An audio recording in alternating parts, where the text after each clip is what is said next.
नाश्ता करके ही सो गई फिर से। देखो चांद आजाद है। क्यों आज कौन सा तिथि ఈ రోజు ఏం తిథి లక్ష్మి లావణ్య ఏం తిథి మళ్ళీ 3 అదూరా ఉన్నాయేంటి మొత్తం మొత్తం లేదు ఏంటి 3 మొత్తం లేదు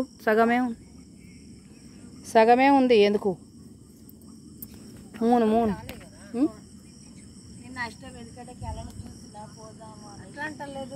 ఎక్కడ పోతావు కాదు ఎక్కడ పోయేది నువ్వు మెట్టలకి గోదావరి కానీ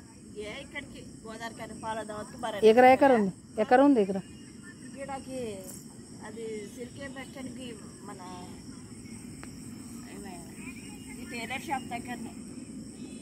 ఎందుకు ఇప్పుడు లేదా చేపించడానికి మళ్ళీ పోతావు చేపించడానికి పోతావు ఇప్పుడు ఏంటి ఎందుకు